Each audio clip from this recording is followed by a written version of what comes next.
সীমান্তের কাঁটাতার পেরিয়ে ভারতীয় এক গৃহবধূ তার প্রেমিকের হাত ধরে বাংলাদেশে পালিয়ে এসেছেন। স্বামী সন্তান ছেড়ে প্রেমিককে বিয়ে করে সংসার বাঁধার উদ্দেশ্যে বাংলাদেশে আসে ঘর বাঁধার জন্য। কিন্তু তাদের সে আশায় ঘুরে বালি দিল বাংলাদেশের বিজিবি সদস্যরা। দালালের মাধ্যমে সীমান্তের কাঁটাতারের বেড়া পেরিয়ে বাংলাদেশে প্রবেশের সময় বাংলাদেশি সহযোগী সহ বিজিবির হাতে আটক হয় ওই ভারতীয় প্রেমিক যুগল।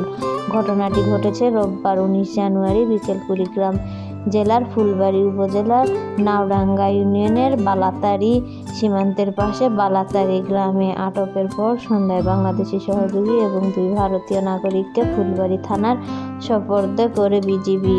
আটককৃতরা হলেন ভারতের পূর্ব বর্ধমান জেলার নাদনঘাট থানার ধামাই গ্রামের এক সন্তানের জননী রেশমা মণ্ডল, বয়স 28 বছর, দক্ষিণ 24 পরগনা জেলার উশতি থানার গড়খালি গ্রামের সৌরভ কুমার সাপুয়ের, বয়স 18 বছর এবং সহযোগী কুড়িগ্রামের নাগেশ্বরী উপজেলার কাশিরডাড়া গ্রামের ইউসুফ আলী, বয়স 22 বছর।